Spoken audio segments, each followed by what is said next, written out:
มันลายแล้วก็เอาจับสตินได้ตัดเท้าส่วนแล้วกองแล้วก็เอาจับสตินตัดดูแลไง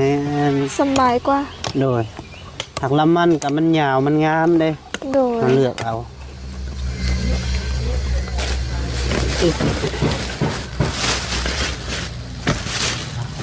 เขาสู่ที่สองบาทเลยกำลังตัดละมันเรียบร้อยแล้วเอาไปน้ำบอลอีกกันโดยเอาไปน้ำได้อยู่อากาศอยู่ที่เหมาะสมเนาะแบบเย็นๆแน่หน่อยนึงเนาะแต่ว่าก็บอกเกี่ยวกับแพ้อากาศอยู่นี่ฮะตอนเที่ยงมามันก็โดยมองว่าอยากเค็มได้พี่น้องได้แต่คิดยานซื้อโดยว่าใหญ่ป่ะก็บ่ค่อยใหญ่บันไดแต่มักหมกซ้ำนี่อันนั้นปลูกทีใส่กับลาบแล้วเวลาเราอยากกินส้มจังซี่ก็ถือว่าได้ส้มม่วงก็ได้บ่มีบ่ขิงดำบ่มีมันเป็นแนวใดขิงดำตูแม่คนไปกูได้สลับกันเลยพี่น้องเลยคนอยากได้กล้องในจังหน่อยได้ตูแม่คนโดยเพราะว่าแม่ค่อยมา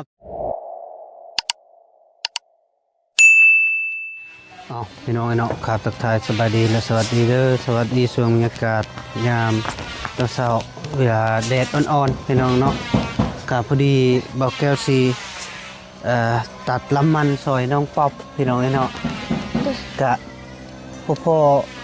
ตัดได้อยู่พี่น้องเนาะเพราะว่าเบาแก้วก็เคยปลูกอยู่มันก็ได้มีผ่าอันเดียวเนี่ยบ่ยังอยู่สบายดีเด้อโดยสบายดีสบายดีเด้อบาบุญโดยพอดีเปิดคลิป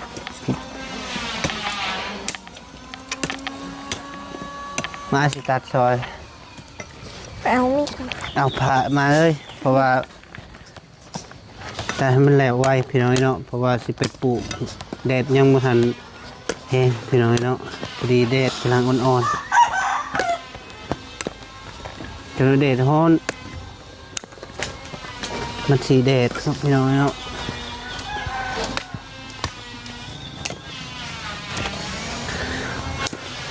สบายดีเด้อพ่อแม่พี่น้องเด้อโดย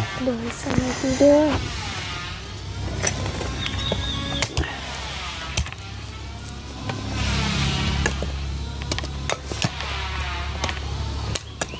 ขันลำมันลายแล้วก็เอาจับสตินได้ตัดเท้า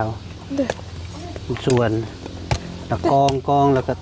เอาจับสตินตัดดูแลไงสบายกว่าโดยหักลำมันกับมันยาวมันงามเลยมาเลือกเอานี่ลำมันน้อยๆนึง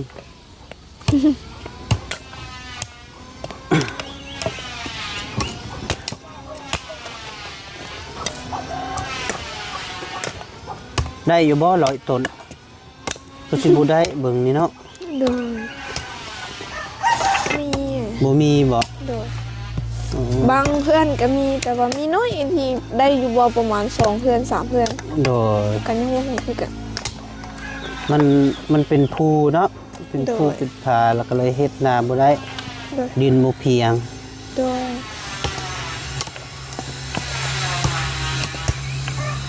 ตัวนี้ใส่ได้บ่ตัวนี้ได้อยู่ได้บ่น้อยนึง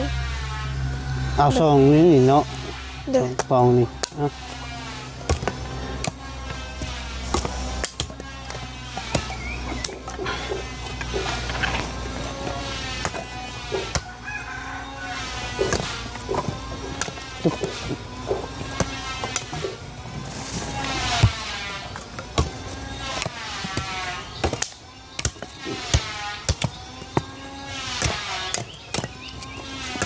พัวใหญ่อยู่บ่แถวนี้นะ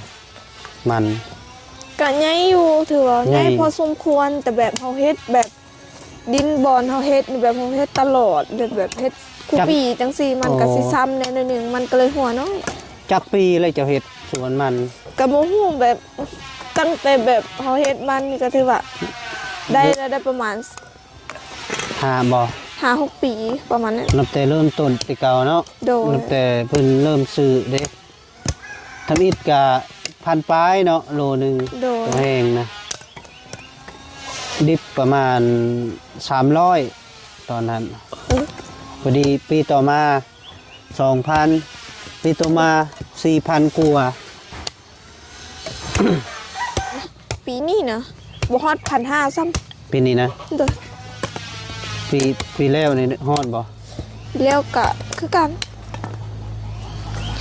พอแบบโดนเติบประมาณแบบช่วงนี้ก็สิได้อยู่คือก็เดี๋ยวนี้1,000ปลายแล้ว1,800จังซี่ เนาะ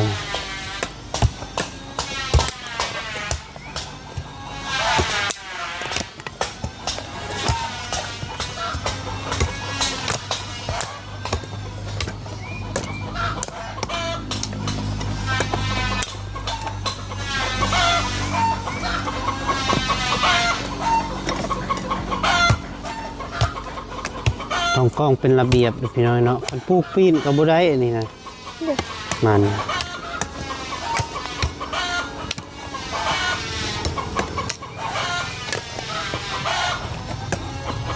ที่เก้าก็อ้ายก็ยังปลูกบ่เป็นเด้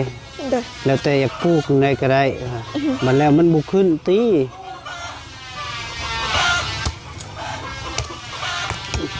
ไอลีมันบ่ขึ้นคันเฮาปลูกบ่เป็นนี่ถือว่าแล้ว โดย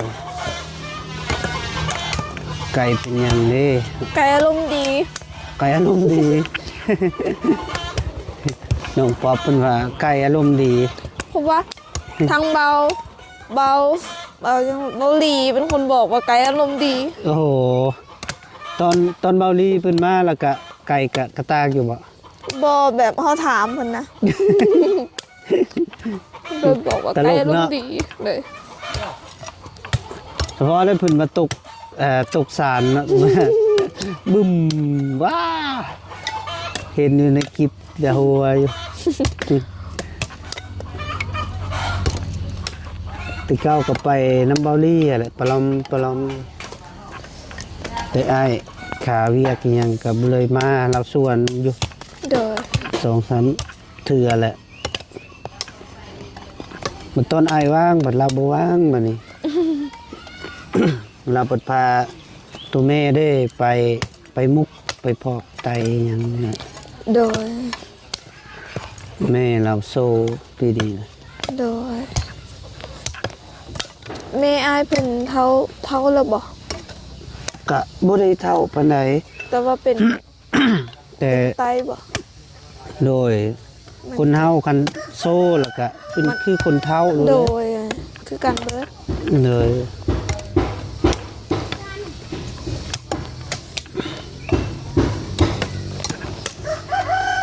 กระสอบเท่านี้บ่ โดยว่าถึงให้เพิ่นกะคิดฮอดเพิ่นอยู่เลยเพิ่นมักมานี่ตลอดเลย เลย มาถ่ายคลิปจังเสียเพิ่นสิมาก่อนหมู่โลด บาลีได้ โดย ตอนเช้าเราก็มาที่เช้าบ่ บ่เพราะว่าค่อยได้ไปเฮ็ดเวียกแต่ว่าตอนแรงนี่เพิ่นสิมาก่อน เลย แล้วเพิ่นสิเมื่อแบบเมื่อประมาณหมู่เมื่อหมดเพิ่นก็ยังบ่เมื่อ อ๋อเราต้องเอาคลิป2-3 คลิปไปแล้วเหรอ โดยแล้วเพิ่นก็มักหัวแฮง มาหัวแหง โดย เป็นตะม่วนบ่ละหัว โดย อักหัวน้ เออ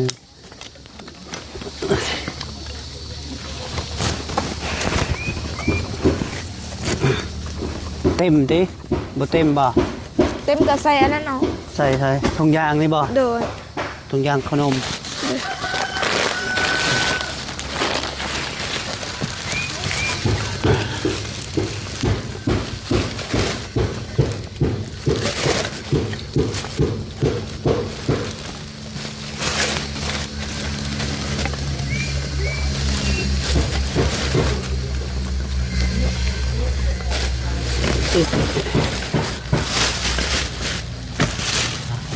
เข้าสู่ที่2บาทเลยกำลังตัดละมันเรียบร้อยแล้วน้องก๊อฟแต่ทางน้องแก้วคือยังไงเนาะ โอ้ยสบายดีเด้อมาบุ ส ญ บายดีเด้อ ตัดแล้วนี่ไปเลยบ่บัดนี่ ไปเลย ไปเลยเพิ่นว่า โดยเอาอันนั้นก่อน เอาหยังเอาไป โอ้ยปลูกได้ปลูกพอดีปลูกปีแล้วนี่ก็เท่าไรก็2 เฮกตาร์พอได้ ได้ เห็นเบิ่งเห็นอีกคัดขนาดนี้ โดยแม่นแล้วสำนานเลย คือว่าปีหนึงเนี่ยคล้ายได้ได้เงินเติมแล้วกันเนาะ โดยกะคันลบออกพอดีปุ้ยย่างกะย่างเลือกกับประมาณ6กว่า10กว่านี่แหละโดยแม่นแหละประมาณนั้นแหละเพราะว่ามันงามเด้บ่บุญมันงามเลยได้แน่ ที่แรกก็ได้60 ป้ายบ่ ปีที่แล้วนี่บ่ได้ เพราะว่ามันราคาบ่แพงอะนะมันราคาตกได้แต่ที่กว่านี่แหละ โอเคเลยเนาะ โดยก็โอเคอยู่พอได้ หน้าได้อีกเนาะ โดย หน้าคล้ายเข่าบ่ได้ซ้ำเลย แมนแต่ว่านักได้เห็ดมันนะนักที่สุด เพราะว่าคนแล้วเราก็มาปั่นแล้วก็ตากอีกนะ ต้นปลา ก็คือไปขายมันก็นักแน่ มันบ่จะหลานพี่เสียวปลาลงพี่มอง ไป เหมือนตะย่าค่ะ สวนมันก็ต้องปั๊บต่อบาน โดย บรรยากาศนี่เวลา7 โมงแล้วพี่น้องแดดก็เริ่มออกก็เช้าแห้งแล้วดิ7 โมงแล้วเนาะ โดย สิพา เริ่มแห้งแล้ว บ่บุญไปตากแดดก่อน บ่ย่างค่อยนะ วิญญาณเนาะสู้ชีวิตอยู่เนาะ ลืม สมัยเช้าหน้าอยู่แล้ว โดย เป็นการดูเนาะพาเดินทาง สิ่ง ยังลืมอยู่ ลืมหยังอีกแหละ ลืมติอันนั้นลืมถุงมือ สิพาน้องป๊อบสิพาเบาแก้วไปเบิ่งสวนกับเบาบุญแน่พี่น้องไอ้เนาะพอดีกะเบาแก้วสิไปปลูกมันซอยน้องนี่จักเล็กจักน้อยพี่น้องไอ้เนาะกลับไปเบิ่งสวนน้อง นี่ก็กำลังสิออกเดินทางเลยพี่น้องไอ้เนาะน้องเพิ่นก็ลงมานะ ไป เอาป่ะ ไป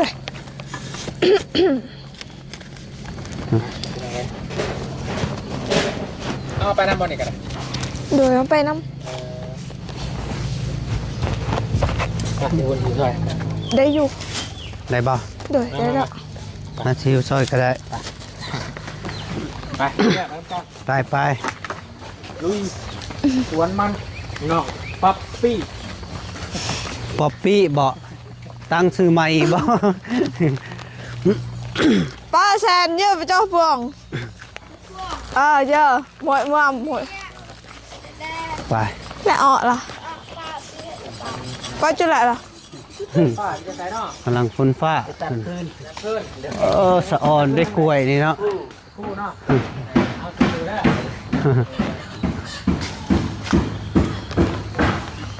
ครั้งแรกได้เดินทางไปสวนมันต้นน้องปั๊บมันที่ไหนครับดอกแก้ว โดย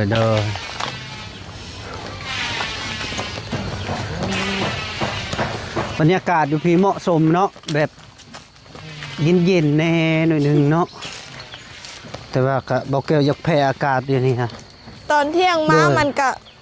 นี่ว่านี่ก็แบบไม่เมื่อยเนี่ยพอ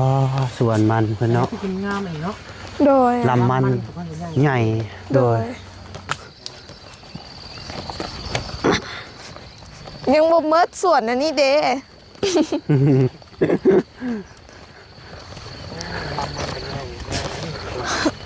อันนี้คือช่วงไฟกันเรา ส่วนของเพื่อนหลังอยู่บ่อนนี้ ในบ้านเนาะ โดย ยางดีได้ยามนี่แดดออกซุ่มๆแล้วนี่งูคนมักออกมาได้ โดยบ่แม่นปลาไม่ไหลบ่นี่ เดินมาเนาะไม่ไรป่ะ แม่นที่ ไม่ นี่ ไรป่ะ โดย ยามหน่อไม้ออกซั่นสิเอาเนาะบ่ได้ไปไกลได้นี่ โดย เจอบ้านเฮาเนี่ย โอ้หาคงมันยาก ไปโคกคนละ อันนี้เห็นคันยามแล้วดู แบบหน่อไม้นี่ แบบคือกระทรวงนี้ยังบ่ทันได้ออกลาย ถ้าออกลายนี่ก็ถือว่าแถวนี้ก็พอได้กิน โอ้มันเป็นกอบักใหญ่บ่เอามาปลูกบ่บุญเอาบ่มาปลูก แต่อยากขึ้นหน่อยก็ห้อย จะนั้นมันก็ออกแล้ว เขามาเซ็ตปนเรื่อยอยู่มันยัง คันอยู่บ้านเฮานอซำนี้บ่เรืออะไรได้บ่บุญเพิ่นมาฮักเอาแล้วนอน้อยนี่ก็ได้ เนี่ยนั่งกับท่านเนาะ โดยใหญ่นำบ่ทัน เนี่ยแจ้ว่าน้องปอบ่ไก่เลย โอ้สี บ่ ไป ไก่ พุ่นบ่ไก่ หาของกระปอมด้วยได้เนาะแจ้เนาะ โดย ของกระปอมได้ มีอยู่บ่กระปอมนะ จริงเขาไปหาลอกของเลย โดย กระปอมนี่อยู่ทางฝั่งไทยนี่เพิ่นอนุรักษ์แล้วตอนนี้เพิ่นหอย เพิ่นไม่ค่าบ่ ต้นไม้ขาวต้นไม้นี่เราเป็นต้นพันธุ์อย่ามันสูญพันธุ์นะ โดย อนุรักษ์เป็นพันธุ์อนุรักษ์ มันคืออีหยังไง ฮะ มันคืออีหยัง เอ้ากระปอมไม่ใช่กระปอมบ่ กระป๋อมเซฟกระป๋อมบ่หรือว่าแนวใดบ่ฮู้ กระปอมเวลามันมักเปลี่ยนสีเด้อกระปอมเนี่ย บ่โหดกระปอมเลยบัดนี้ เขาจะอธิบายจริงๆเรื่องเว้นคือบอกเนี่ย กระปอมอย่าคือแข่อะเด้ เข่เลย บ่โอ้หนอคืองามแท้ เอาบ่โอ้ย ตกใจ บ่บุญตกใจ โอ้ย แล้วคิดว่างูเนาะโอ้อันตรายเว้ย คอยเคยเขาบ้านน้องเอ้ยเด้ตอนน่ะ เจองูบ่ บ้านน้องเอ้ยต้องไปแจกเครื่องคุณพ่อเจ้าอยู่บ้านน้องเอ้ยน่ะ เจองูบ่ งูตัวสมแขนนี่งูนะแล้วไปขวางทางรถ เห็นบ่มันตายเบิดนี่ อันนี้ป่ะ โดยหอดแล้ว อันนี้ป่ะสอนมันจังเลย นี่ ทางเทิงนี่บ่ โดย โอ้มันตายหมดเลยเนาะ เห็นบ่ เพิ่นปลูกก่อนปีใหม่ตินี่มันจึงตายเนาะ โดย แม่นแหละเพิ่นปลูกก่อนปีใหม่ เนี่ยพี่น้องเรียบร้อยเบิดอันนี้ โดย อันนี้ที่น้องเจมานี่แมนเอามาเสียบแทนตัวนี้แมันบ่ โดย ปลูกก้อนหมูแล้วนี่เนาะ โดยคือสิแม่นปลูกก่อนปีใหม่ โตกับปลูกแล้วพี่น้อง ก่อนสงกรานต์แล้วนี่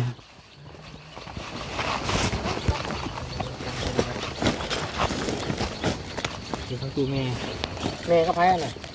กับหญ้าเฮาโดยสีเอ้ยลำสี เสียงอึ้งบ่ออดโอ้แกงห่วง สาวของน้องป๊อป ได้อยู่ แต่ว่าเขามาเก็บเพื่อนนี่ใจเพื่อนน้องเนาะ โดย แต่คือว่าในอนาคตน้องออกมาหาได้นะเนาะ โดย ไปอยู่ใกล้โพดได้เนาะ ก็ว่าอยู่ได้เนาะพอดีว่ามาปลูกหลังมาปลูกเพื่อนคักเลยนี่ บ่ย้านผี เนี่ย ย้านผี ย่านพี่ โดย บ่มีติ บ่ว่าเพิ่นสิมาหลอกนะ บ่ลอกดอ เขา ก ตั้งย่านเด้ เฮาก็ตะไต่ไฟเอา ญาติแต่คนหลอก ย่านแต่คนหลอกคนลวง นี่มันโมแห้วแต่เกิดมายังไม่เคยเห็นกันนะข่อยนะ โดย โมมาอยากเห็นได้พี่น้องได้ แต่คิดยานซื้อโดย แต่บ่เคยเห็น แต่มีมันตายนะ บ่ฮู้คือกันนะ มาเรื่องมันกันเลย เพิ่นกัน ยัง โอ้ อยู่ ขับอยู่เนาะจังซี่ก็ถือว่าบ่ปลูกก็ได้ล่ะวะ เนาะ ปลูกกันแล้วอ่ะตัดเห็นยังสาคันบ่ปลูก กับแบบเฮาคิดว่ามันตายเลยเด้เพราะว่าปลาไว้โดนแฮงเด้ โอ้ มันยังมีนี่นี่ เด้มันขึ้นอยู่ฝนตกมันก็ขึ้นแล้วเนาะเบิ่งตัวนี้ ตาตัวนั้นเนาะ ยัง ยัง ยังคือเก่า อย่าปลูกเลิกหลายเวลา ขึ้นซ่า เอาโคนแล้วมันอันนั้นได้มันยาก นี่ตั้งแก่บังกะเท่าแก่มันคือกันได้เนี่ย โดย จ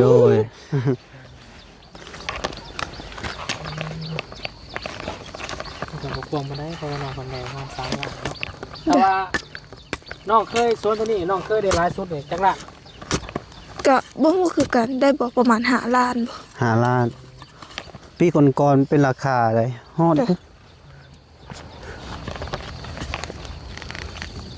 แต่บกต้อง เด้โอ้ย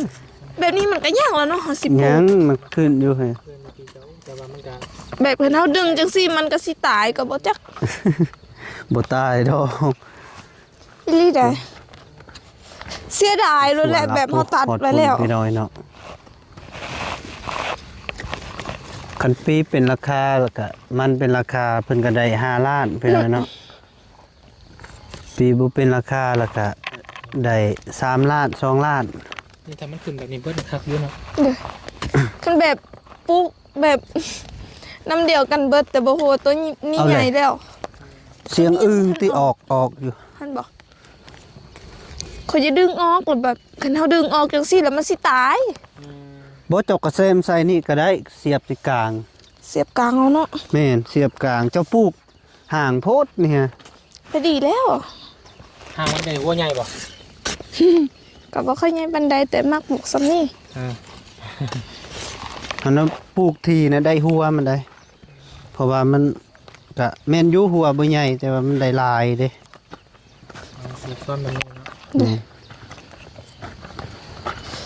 เป็นเราเทียบเบิ่งหญ้าเนี่ยพวกลายหญ้าเนาะ เด้อ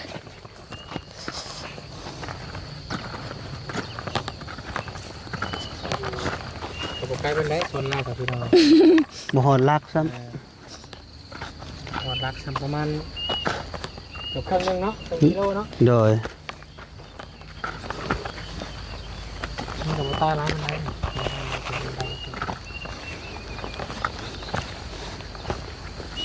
จ้างรถพอดดุดตัวใดเนี่ย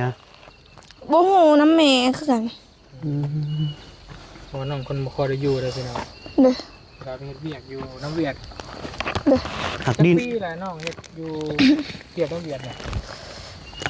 น้ำผู้นี้หันเฮาเข้าตั้งแต่เดือน6ปีกายนี่ แต่ก่อนไปเฮ็ดเวียกเนี่ย ไปเฮ็ดแบบแต่ก่อนหันกลับบ่ได้ไป ขึ้นอยู่ขึ้น ตะกี้หันกลับไปอยู่แต่ออกพอออกแล้วก็แบบเฮ็ดหญ้าอยู่สวนมันจังซี่ อืม แล้วก็พอฮอดเวลาฤดูเพราะว่าฝนตกหลายแฮงกะคือเก่ายันบ่มีข้าวกินกะเข้าไป เวียกต่อ โดย ยานบ่มีเขากิน เด้อ เคยบ่เฮ็ดเวียกทำงานเคยบ่ เคย นี่เฮ็ดทำงานอยู่แต่ โรงงานจีน ทำงานทีม โดย เคยรับจ้าง แบบเขาไล่เป็นบางมือเอาแต่ว่านักแฮง มันเป็นแบบใดทำงานแบบนั้น แบบอันนั้นเด้แบบมันคล้ายๆคือกับดินนี่แหละแต่เจ้าเอาไว้อยู่ในกระสอบใหญ่แห้งสำนี้ อืม แล้ววันนี้เพิ่นให้เอาจากกระสอบใหญ่ตัวหันเพราะว่ามันอันนั้นแล้วเด้แบบมันจะขาดมันเพแล้วเด้แบบเขาปาไปโดนอยู่นอกเห็นฝนตกจังซี่ แบบตากฝนโดนแห้งมันก็บ่ได้ แล้ววันนี้เพิ่นให้ อันนั้นอีกให้เอาจากกระสอบตัวหันแล้วมาเอาใส่กระสอบตัวไม้แล้วเฮาก็เอาสวนตักเอา โอ้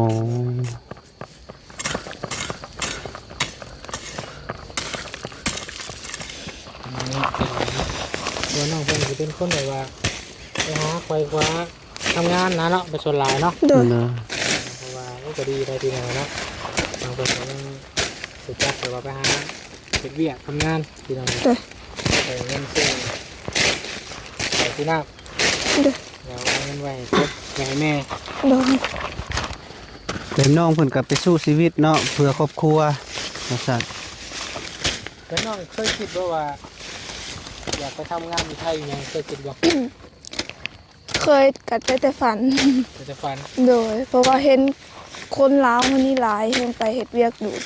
ฝั่งไทยแล้วเพิ่นแบบมีเฮือนจังซี่น่ะ แม่ เฮาก็ฝันว่าอยากไปคือกัน ค แต่ น ว่า บ้านโคกบ้านมาบุญนี่เกือบเบิดบ้านเลยนะ โดย คนไปทำงานอยู่ไทยน่ะมาเฮ็ดเงินอยู่บ้าน โดย มีแต่เงินได้เงินมาแต่ไทยเบิดน่ะ โดย โดย แล้วเขตบ้านน้องนี่มีบ่คนไป ยังบ่มีแต่บ้านอื่นบ่ฮู้คือกัน แต่ว่าบ้านข่อยบ่มี ไปทำงานกับผู้เก็บได้ก็ได้ โดย ผู้เก็บบ่ได้ก็โดย เกือบ90%พอได้ โดยโดย เงินมานี่เป็นเงินตามเพราะว่าเป็นการเงินเดือนอยู่อาจจะสูงอยู่ใช่ไหม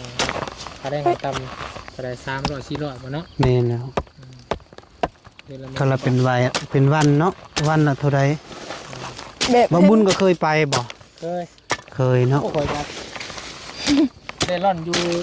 ไทยนี่ก็หอยหลายปีเธอได้บ่เกี่ยวเลย โดย เปิดไปตั้งแต่ข่อยยังน้อย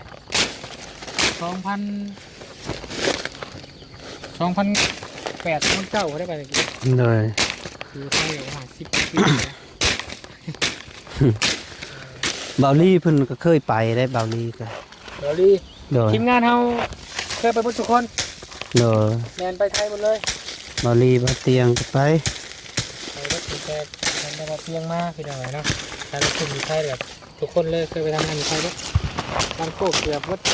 ถูกหลังคาเรื่องนี่ บัดเดี๋ยวนี้เด้สิไปบ่ นี่นึกว่า โดย ทั้งวายนั่นเลยได้ได้พี่นาย โดยเอ้ย คือยอดวิวซูเมอร์หนึ่งห่วยบางเทื่อว่าบ่ได้พี่น้องคือว่าโอ้บ่ไปแล้วบางเทื่อ โดย อาจจะไปก็มีเนาะ ยอดวิวตกแล้วก็อยากไปเนาะสู้บ่ไหวคือกันมันก็ คือเวียกเข้าแบบนี้มันโมเมนต์เวียกจำเลยพี่น้องพูดพูดเป็นแบบใดแล้วยอดวิวปัง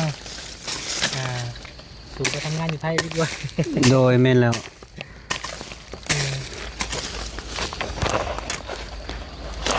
แล้ว น้องสีเนาะเพิ่นเนาะ3 ปีน้องสาว เด้อ น้องสาวเพิ่นบ่นะ โดย โอ้ งานมีอยู่ทางออกเลยเนาะจนมันเกิดดอกมากขึ้นนี่ โดย ร้ายขนาดได้นี่ หยาเพิ่น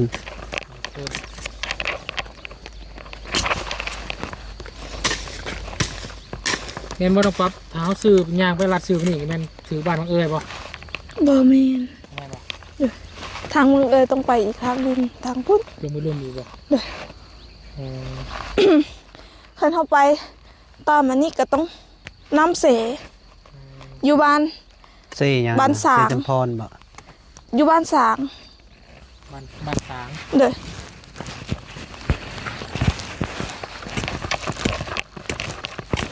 ขับได้บรรยากาศเป็นยังไงเนาะ เด้อ แต่ละปีมันบ่ฮกบ่หญ้าบ่ขึ้นบ่แต่ละปี ขึ้น ขึ้นเนาะ แต่นี่มันยังบ่ทันได้ขึ้นหลายถ้าขึ้นหลายจังสิก็เต็มเลย คือช่วง โอ้ หญ้าขึ้นช่วงประมาณ เดือน6เดือน7 เดือน8เดือน9 โดย ช่วงที่คนตกลิ้นอยู่นะ เด้อ หญ้าขึ้นหลายช่วงน่ะ โดยจะเบิ่งนี่กำลังมันแตกดอกนี่น้อยจะน้อยบ่โดนมันก็ขึ้นแล้ว แม่เพิ่นก็คือกันเนาะทางกันเนาะ เด้อ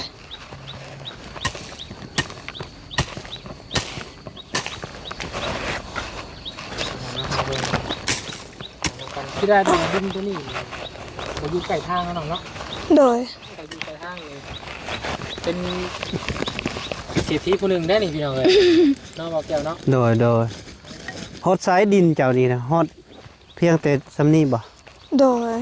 อยู่หันก็เป็นดินนาบ่าว อืม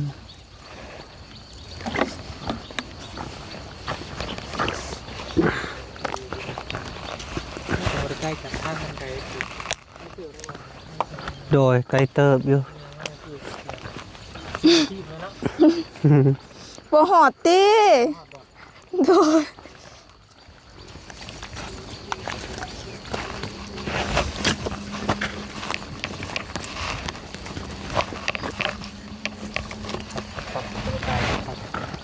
เริ่มหิวเขาแล้วค่ะ อยู่เขาละบ่ ลงก็หิวป่ะ ยังไอ้เมื่อก่อน เมื่อก่อนเพิ่นว่า จะมูสมือเลย เมื่อนี้จึงค่อยเมื่อ ปลูกเบิดนี่ก็เป็นข่อยเมื่อ โดย บ่โดนดอกหน่อยเดียว โดนเติบอยู่ใด โดนเติบบ่ โดย คือบ่ปลูกแถวนี้นะเนาะนี่ มัน โคน ตาย แถวนี้แต่เฮาน่ะปลูกเบิดได้นี่ค่ะ เดี๋ยวสิบอกให้แม่ปลูก นี่ข้างนี้ นี่ ปลูก เรา เบิด ปลูกใส่เลยพวกหมากพริกบางอย่างเนาะพวกหมากแตงหมากนี่คักไปยัก โดย โดยแม่นเลย คักอยู่ได้นี่ บ่ฮู้เอิ้นนำแหน่ หมาก หมักบวบก็ได้ ตัวแกงใส่หน่อไม้เนาะ โดย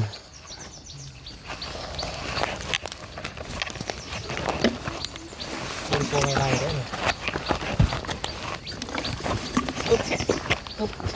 ตัว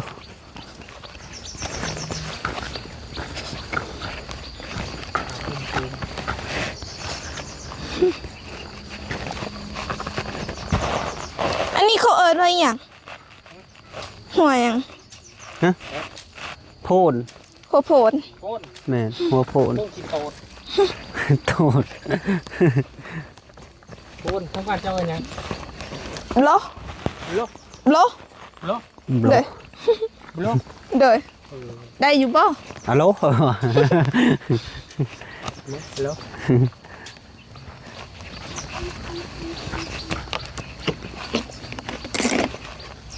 เพราะว่าน้องเพิ่นก็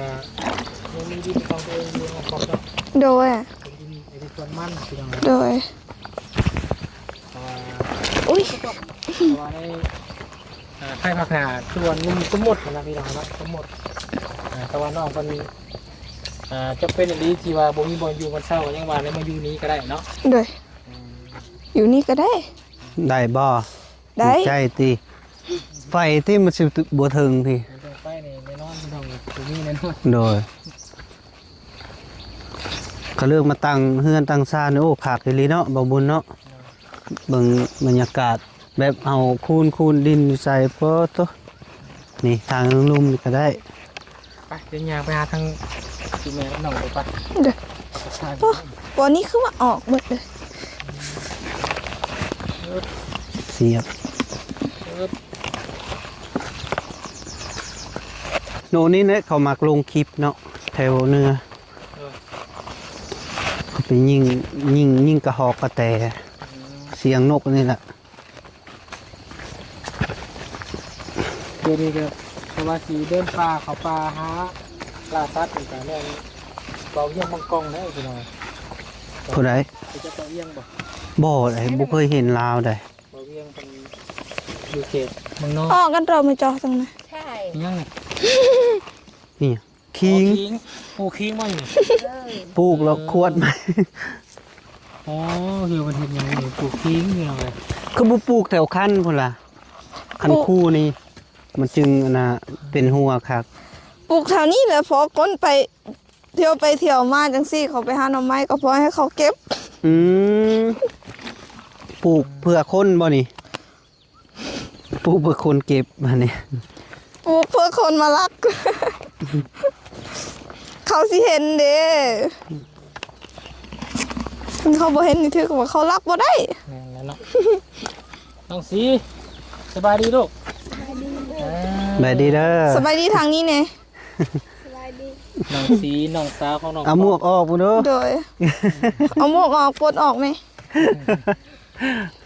หันกล่องหันหน้ามา เฮียนมาจากน้องมานี่ บ่ได้เฮียน บ่ได้เฮียน ออกแล้วบ่ ยังอย่างแบบอยู่นี่หันเขาผลักตลอดเลยทั้งน้องเขาแบบ อืม บ่ค่อยได้ไปเฮียนเลยบ่ฮู้เป็นหยังจักขู่แบบมีเวียกอีหยังแน่แต่ว่า เห็นว่าค้าตลอดเลย เวียกไรเวียกของเพิ่นเนาะ โดย เป็นนี่ก็คือเป็นยังไง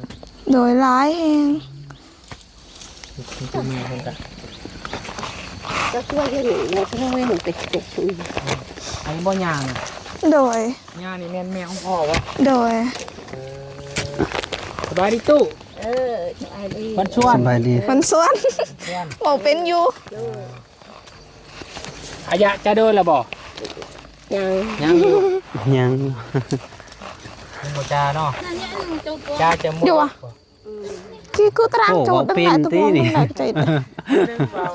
แก้วไว้ เออ เด้อเคยมาเนาะ เคยมาคุณแม่พี่น้อง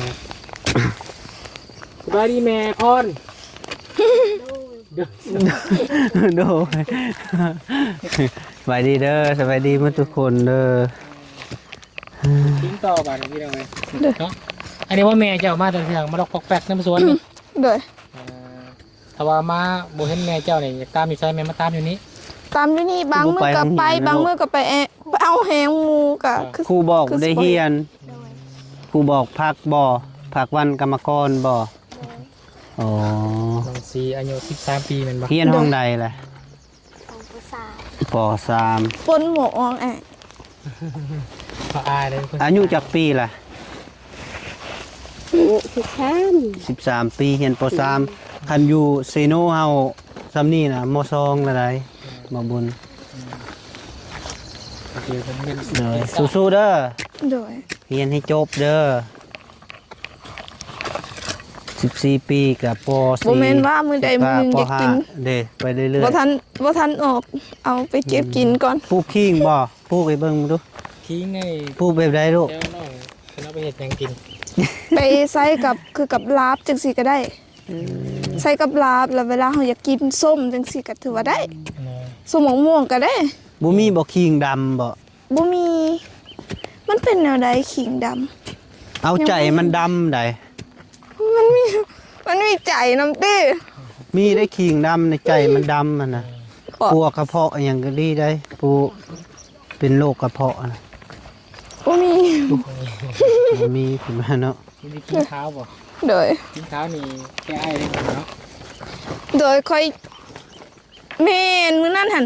ค่อยอยากบอกทางเบาหลีว่าเป็นคิงนี่แหละค่อยจำกับเกลือ ดี บ่ดีบ่เศร้า อืม ขิงอันนี้คือมันบ่หอมบ่เอ่ย อ่ะเดี๋ยวเดินไกลออก ขนมฝาก โอ้เอาขนมมาฝาก เอาแต่2ห่อว่าสิให้น้องผู้หลาแต่บ่เห็นเพิ่น บ่ได้ห้องของก่อนเนาะ เด้อ มีแต่ส่วนมันบ่สดกล้วยน้องบ่มีบ่ บ่มีตะกี้เป็นสวนกล้วยแต่ว่าผ่าเอาเอ็ดเป็นสวนมัน เพิ่นดุด เบิ่งนี่สวนนี่กำลังเฮ็ดใหม่ๆเลยเนาะจักปีล่ะ โดนแล้ว เออ แต่ว่าอันนั้นแน่ยามันสิขึ้นหกแน่น้อยหนึง ทุกแน่นอนเด้ออย่าไปเนาะ เลย ต้นไม้ น่าซุยเหรอ แต่น้อยบัดเพิ่นตกเรื่อยๆมันก็ขึ้นแล้วหญ้า มันคือหลายแท้ เป็นเรียบร้อยแล้วมัน จอขนาด ปลูกข้าวคือสิงามเนาะ งามแต่แบบมันบ่ค่อยอันนั้นปานหลายปานใด มันบ่เป็นมากบ่ โดยบ่เป็นมากแล้วมันสิบ่ค่อยเกิดแน่ขอเอิ้นว่าแนวใดข่อยก็ว่าบ่เป็นคือกัน มันบ่เป็น ตูแม่เพิ่นไปกูได้สลับกันอะไรพี่น้องเอ้ยเพิ่นอยากได้อ้ายกล้องหน่อยจักหน่อยได้ตูแม่เพิ่น โดยเพราะว่าแม่ข่อย มาพี่มันไปพุ่นเนาะมันไปพุ่นแล้วมาพี่อีใด เก่งเพิ่นหลายเทื่อเนาะ จับเตะ อ้าย เด้อ เวลาอาจารย์ยะเอี้ยนรักเอาสุดแหละข่อยก่อนสิเป็นคนรัก เวลาอยากกินส้มหรือว่ากินลาบจังสิไปก่อนหนู กินลาบยังลาบปลา เด้อ เฮ็ดลาบก็เป็นบ่ บ่เป็นมีแต่น้าบ่าวเป็นคนเฮ็ดให้กิน โอ้ แม่ข่อยเฮ็ดเป็นอยู่แต่บ่ค่อยแซ่บปานใด อ่ะ